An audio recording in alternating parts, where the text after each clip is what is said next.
Do you remember Top Gear, the show that turned car reviews into high-octane adventures watched by millions across the globe? Have you ever wondered what happened to the beloved faces who brought speed, laughter, and heart to our screens? Where are they now, and why did some never return? Join us as we reveal the heartbreak, courage, and tragedy each member carried through their time under the bright lights and beyond. This is their story. For decades, Top Gear was more than entertainment. It was a phenomenon that pushed boundaries, testing cars at blistering speeds and creating moments that felt impossible.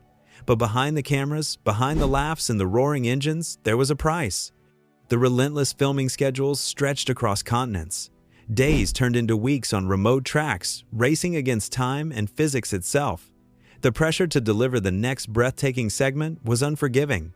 The show demanded more than just presenting. It required courage to climb behind the wheel of untested vehicles, to push machines to their limits, and to smile through exhaustion.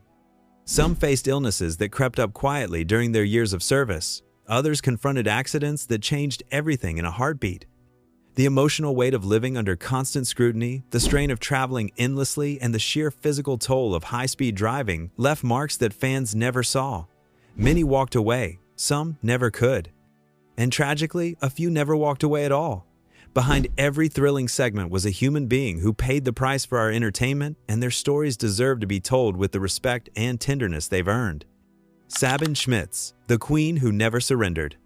When Sabine Schmitz walked into that Ford Transit van and promised Jeremy Clarkson she could match his lap time at the Nürburgring, she wasn't just doing television magic.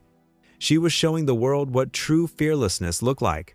Sabine was born in the shadow of Germany's most legendary racing circuit, growing up in her parents' hotel just meters from the Nürburgring. Cars weren't just in her blood. They were her playground, her classroom, her destiny. By the time she was a teenager, she was already tearing around the track with a hunger that would define her entire life. In 1996 and again in 1997, Sabine made history as the first woman to win the grueling Nürburgring 24 hours race, a feat so extraordinary that she earned a title few could claim, the Queen of the Nürburgring. That wasn't just marketing, that was respect carved into legend. When Top Gear viewers met Sabine in 2004, they fell in love instantly. Her cheeky smile, her infectious laugh, her absolute mastery behind the wheel. She beat Jeremy by 47 seconds in that Jaguar, then came back and nearly matched his time in a van. The film crew couldn't even keep up with her. She was that good. In 2016, she became a full presenter, joining Chris Evans and Matt LeBlanc. She radiated joy on screen, always ready with that mischievous grin. But behind that smile was a battle nobody could see. In late 2017, Sabine was diagnosed with an extremely persistent cancer. For 3 years, she fought with the same determination that won her those races. She kept it quiet, kept working, kept smiling. In July 2020, she finally shared her struggle with the world, revealing that she'd been battling this illness while still appearing on the show. The strength it took is almost unimaginable. On the 16th of March 2021, Sabine Schmitz died in a hospital in Trier, Germany. She was just 51 years old. The motorsport world stopped. Jeremy Clarkson tweeted that she was such a sunny person, so full of beans. Chris Harris called her wonderful and powerful and hilarious. The Nürburgring itself renamed the first corner of the Nordschleife the Sabine Schmitz Curve in her honor. She'd spent her life at that track, and now she would be remembered there forever. Her partner Klaus stood by her side until the very end. Sabine never complained, never lost her cheerful nature, even when things got impossibly hard. She left us far too soon, but the legacy she built will never fade. Eddie Jordan. The charismatic legend lost too soon. Eddie Jordan was a force of nature wrapped in bright yellow and Irish charm. When he walked into a room, you felt it. That energy, that swagger, that unmistakable passion for everything fast and fierce. Eddie's life was motorsport, but it was so much more than that. Before he ever graced Top Gear's screen, Eddie had built an empire. Jordan Grand Prix, his Formula One team, competed from 1991 to 2005 and gave the world some of the sport's most thrilling moments. He discovered talent, took risks, and did it all with a showman's flair that made him unforgettable. When he joined Top Gear in 2016, alongside Sabine, Chris Evans, and Matt LeBlanc, he brought that same electric personality to millions of viewers. His stories were legendary. His love for cars was genuine. Eddie didn't just present cars, he lived them. In March 2024, Eddie was diagnosed with an aggressive form of prostate cancer. For 12 months, he fought. He kept his spirits up, surrounded himself with family, and faced the battle with the same courage he'd shown throughout his extraordinary life.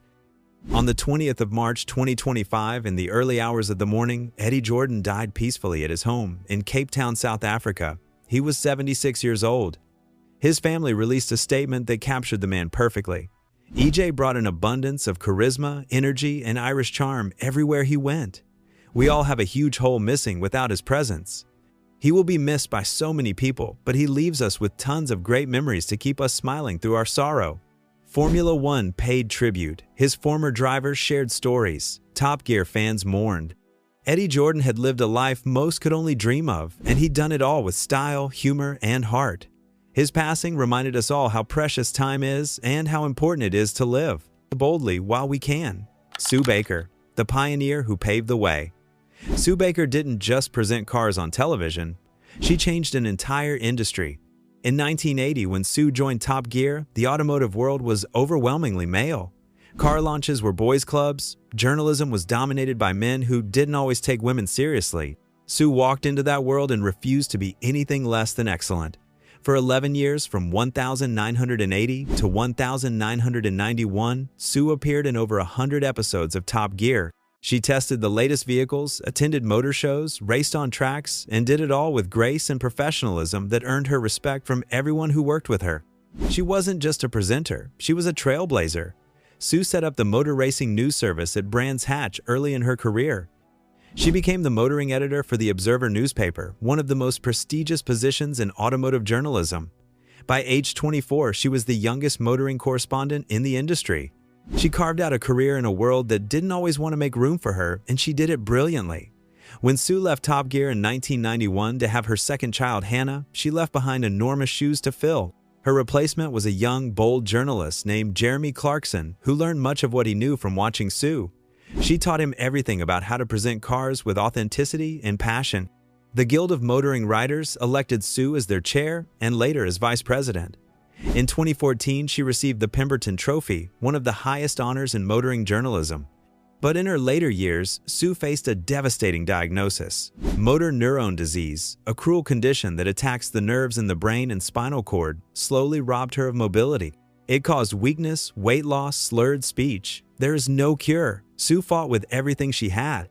She moved around in her electric wheelchair, which she named Bertha, maneuvering it with the same precision she'd once shown on the Bitta road. She remained optimistic, kept her glass half-full attitude, and continued to mentor younger journalists even as her body betrayed her. On the 14th of November 2022, Sue Baker died at her home surrounded by her family. Her children, Ian and Hannah, her grandchildren, Tom and George, and her daughter-in-law, Lucy, were by her side. She was 75 years old. Her family described her as a talented and prolific writer, a charismatic TV presenter, and a passionate animal lover who did everything with grace. Vicki Butler Henderson, another female Top Gear presenter who followed in Sue's footsteps, said she grew up watching Sue and was thrilled to meet her at a car launch when she became a motoring journalist herself. Sue was warm, kind, always had a smile. The motoring world lost a true pioneer that day. Sue Baker proved that women belong to motorsport journalism, and she did it by being undeniably excellent. Richard Hammond, staring death in the face at 310 miles per hour. The 20th of September 2006, RAF Elvington Airfield near York. Richard Hammond was having the time of his life. The Vampire Dragster, a jet-powered beast, theoretically capable of 370 miles per hour, roared beneath him. They'd done 6 successful runs already.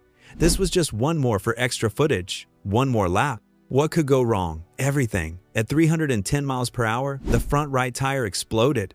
The Vampire veered violently off the runway. Richard had seconds, maybe less, to react. He braked.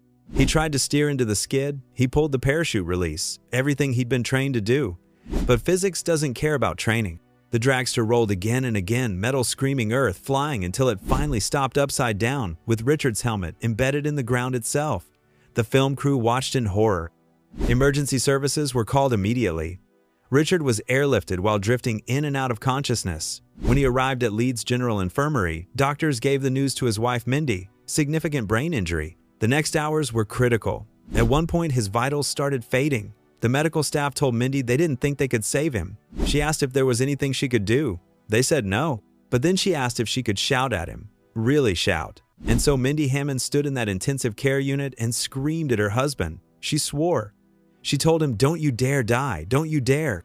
In Richard's mind, he was somewhere else. He was walking through Buttermere in the Lake District, one of his favorite places in the world, heading toward a tree he loved. He felt peaceful, but then something pulled him back. He heard Mindy. He turned away from the tree. He woke up. The physical recovery was long and painful. Richard spent 2 weeks in a coma. When he finally came home, he faced months of rehabilitation, but the invisible wounds were worse. He suffered memory loss, depression, and difficulties processing emotions. He couldn't connect emotionally for a time, which terrified him. He was looking at his own personality from the outside, watching himself struggle to be himself. It was exhausting and disorienting. For 2 years, he wasn't allowed to drink more than 2 pints of weak lager. He gained a strange new fondness for celery. His memory improved in some ways, particularly with phone numbers. On the 28th of January 2007, Richard Hammond returned to Top Gear. The series premiere showed the crash footage. Richard asked his co-hosts to never mention it again. They ignored that request almost immediately, as did Richard himself. The crash became something of an inside joke on the show, which maybe was their way of processing trauma together. But nearly 20 years later, Richard still carries those scars. In 2024, he admitted his memory is getting shakier. The frontal lobe injury left permanent effects. He has to work harder to remember things. But he's alive. He's still working. He still drives. He's still making people laugh. And he still thinks about that tree in Buttermere, the place his mind brought him, when everything was slipping away. He goes back there sometimes, and when he passes that tree, he feels comforted. He knows someday he'll return there for good, but not today, not yet. Freddie Flintoff. The day everything changed. Freddie Flintoff wasn't supposed to be a car guy. He was a cricketing legend, one of England's greatest all-rounders, beloved by millions for his talent and his warm, genuine personality. When he joined Top Gear in 2019, alongside Paddy McGuinness and Chris Harris, fans loved his enthusiasm. He wasn't an automotive expert, but he was willing to learn, willing to try anything, willing to push himself. That willingness would nearly cost him everything. The 13th of December 2022. Dunsfold Park Aerodrome in Surrey, the home of Top Gear's test track. Freddie was driving a Morgan Super 3, an open-top, 3-wheeled sports car that looked like fun but handled like a physics experiment. It's a tricky machine. 2 wheels in front, 1 in back. The dynamics are complicated. You need experience to understand its limits. Chris Harris, the professional racing driver and co-host, knew the Morgan well. He'd driven 3-wheelers before, so had another pro driver on set that day. But nobody consulted them. Nobody asked Chris about how to approach this particular car. Nobody briefed Freddie properly. Production was rushed, call times were off. Freddie and Chris hadn't had their usual pre-shoot conversation where Chris would explain what to expect from difficult vehicles. Freddie was apprehensive. He questioned whether it was safe given the vehicle and the track conditions. Production staff knew he had concerns.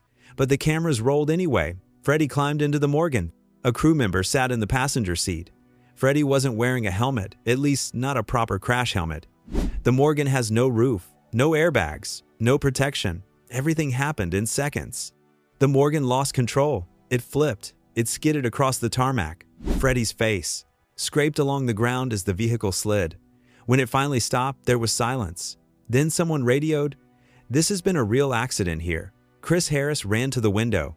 He looked out and saw Freddie lying there, not moving. Chris thought he was dead. He assumed the worst. Then Freddie moved. But there was no stretcher immediately available. Freddie lay on the ground for 45 minutes waiting for the air ambulance. When he finally reached St. George's Hospital in London, the extent of his injuries became clear. Severe facial trauma, damage to his jaw, multiple teeth gone, broken ribs, deep lacerations. Surgeons later said his injuries were among the worst they'd seen in their careers. Parts of his lips were torn away, muscle and skin ripped off. The reconstruction required multiple surgeries, grafts, plasma treatments, steroid injections into scar tissue. The physical recovery would take months. The psychological recovery would take far longer. Freddie disappeared from public life. When he finally emerged briefly, he wore masks and hats to cover his face. The visible injuries told only part of the story. Inside, he was struggling with nightmares, flashbacks, anxiety. He described it as PTSD. He admitted that in the darkest moments after the crash, part of him wished he hadn't survived. Not because he wanted to die, but because the burden felt impossible to carry. In August 2024, Freddie finally spoke publicly about the crash. His words were heartbreaking. "I am what I am now. I'm different to what I was. It's something I will have to deal with for the rest of my life. Better? No different. The BBC issued a full apology. They paid Freddie a settlement reported to be around £9 million. Top Gear was put on indefinite hiatus and hasn't returned. Chris Harris revealed later that 3 months before Freddie's crash, he'd gone to the BBC and warned them, "Unless you change something, someone's going to die on this show." Nobody listened. And Freddie paid the price. Today, Freddie is rebuilding his life. He's coaching cricket again, working with the England Lions. He's slowly returning to the public eye. But the scars remain both visible and invisible. He carries the weight of that day with him, always a reminder that entertainment should never come at such a terrible cost. The legend behind the stunts. While not a regular cast member, Remy Julienne deserves mention. He was the legendary stunt driver who worked on Top Gear and countless other productions. Born in 1930, Remy was arguably the greatest stunt driver of all time. He worked on the Italian Job 6 James Bond films and created some of the most iconic car chase sequences in cinema history. His work on Top Gear brought authenticity and expertise to the show's most daring segments. On the 25th of February 2021, Remy Julienne died at age 90 after contracting COVID-19. The motorsport and film worlds mourn the loss of a true innovator, a man who had dedicated his life to pushing the boundaries of what was possible behind the wheel. His legacy lives on in every thrilling car chase we've ever watched. Jeremy Clarkson, the unstoppable force who crossed the line. Jeremy Clarkson was without question the colossal, unstoppable engine that powered the Top Gear global phenomenon. It was he, alongside producer Andy Willman, who devised the format relaunch in 2002, transforming a mundane motoring magazine show into an anarchic, cinematic, and wildly ambitious entertainment spectacle watched by over 350 million people worldwide. He was the ringleader, the provocateur, the man who was 54 years old at the time of his dismissal. For over a decade, he took the physical toll of endless travel, impossible deadlines, and the white-hot scrutiny of a public figure who courted controversy at every turn. The toll was quietly but consistently being paid. In 2008, a seemingly simple stunt, driving a Renault Magnum truck headlong into a brick wall, left him with injuries more severe than publicly stated. He claimed his ankle burst where the clutch pedal went through the wall, and his head was dislodged from his spine due to the impact. He also suffered heavy bruising and a broken thumb in a separate incident. Beyond the physical hits, the psychological toll of continuous public scrutiny was immense. Clarkson was on his final warning from the BBC after a string of controversies, including the Argentina number plate debacle and allegations of using racist language. Adding to this personal chaos, his mother Shirley died in May 2014, and his marriage to his second wife Frances Kane, his wife of 21 years, had ended in separation and divorce proceedings were underway. He later described this period as losing his mother, his house, and his job. In a final piece of cruel stress, he received the frightening news just 2 days before the final incident that a lump on his tongue needed immediate investigation for cancer, which was later thankfully confirmed not to be malignant. This perfect storm of exhaustion, grief, and physical pain finally erupted on March 4, 2015 during a location shoot in North Yorkshire. Arriving late and exhausted at a hotel after a day of filming and allegedly incensed that he could not get a hot steak, Jeremy launched into a sustained verbal and physical assault on producer Ocean Timon. The attack, which was unprovoked and lasted for 30 seconds, left the producer with a bloody lip. The BBC's investigation was swift and final. They deemed the action a crossing of the line that could not be retracted. They chose not to renew the star's contract effectively, firing the most valuable talent they had, a decision that cost the corporation a multi-million-pound loss of revenue. Jeremy called the incident his own silly fault, and while the trio quickly reformed for the Grand Tour, his fall remains the most dramatic, self-inflicted wound in the show's history, a painful reminder that even the biggest legends are not above the ultimate cost of unchecked power and relentless professional pressure. The weight of legacy. The stories don't end with tragedy alone. Jeremy Clarkson, Richard Hammond, and James May continued their partnership on the Grand Tour, but the years took their toll. Jeremy has spoken openly about growing older, feeling too unfit and fat and old to continue. The physical demands never lessened. In 2017, Richard had another massive crash in a Rimac electric supercar during filming in Switzerland. The car caught fire. Richard crawled out just in time. In Mozambique, he also suffered a serious motorcycle crash. The man seems to have 9 lives, but even 9 lives run out eventually. Chris Evans joined Top Gear with enormous enthusiasm in 2016, but the pressure was overwhelming. Replacing Clarkson, Hammond, and May was an impossible task. Chris left after just one series, struggling with the weight of expectations and relentless scrutiny. Matt LeBlanc, the American Friends star, brought Hollywood charm to the show, but he too eventually departed, exhausted by the demands. The Stig, the mysterious racing driver in the white helmet, remained the show's constant. But even behind that anonymity were real people. Ben Collins, who was the Stig for years, eventually revealed his identity and wrote about the pressures of living a double life. The physical demands of driving at the absolute limit day after day took a toll on his body that fans never saw. Behind every presenter were dozens of crew members who worked tirelessly. Camera operators chasing cars at high speed, producers making impossible schedules work, editors crafting stories from chaos. They all faced the same pressures, the same dangers, the same exhaustion. Top Gear's success came at a price paid by everyone who made it, not just the faces on screen. Top Gear gave us decades of joy. It made us laugh, made us dream, made us feel alive. But behind every thrilling segment was risk. Behind every laugh was pressure. Behind every success was sacrifice. Sabine fought cancer with grace and never stopped smiling. Eddie lived boldly until the very end. Sue broke barriers and inspired generations. Richard survived the unsurvivable but carries the scars. Freddie's life changed in an instant, and he's still finding his way back. Remy spent 90 years defying death until it finally caught him. These were real people who gave us entertainment at great personal cost. They deserve our respect, our gratitude, and our remembrance. The show may be over or paused or forever changed, but the legacy of those who built it, who survived it, and who didn't make it through will endure. We remember them not just for the spectacle they created, but for the courage they showed, the battles they fought, and the humanity they carried, even when the cameras weren't rolling. They gave us the ride of our lives. The very least we can do is honor their stories, tell the truth about what they endured, and never forget the price they paid to make us smile. Speed has a cost, glory has a cost, entertainment has a cost. And these remarkable people paid it, every single one of them, in ways both visible and hidden. May we never take that for granted. If these stories moved you, if you remember watching Top Gear and feeling that rush of excitement, please take a moment to honor these legends. Subscribe to our channel and share this video so others can learn what really happened behind the scenes. Leave a comment with your favorite Top Gear memory, or share how these cast members inspired you. Their courage deserves to be remembered, and their sacrifices deserve to be known. Thank you for watching, and please drive safely.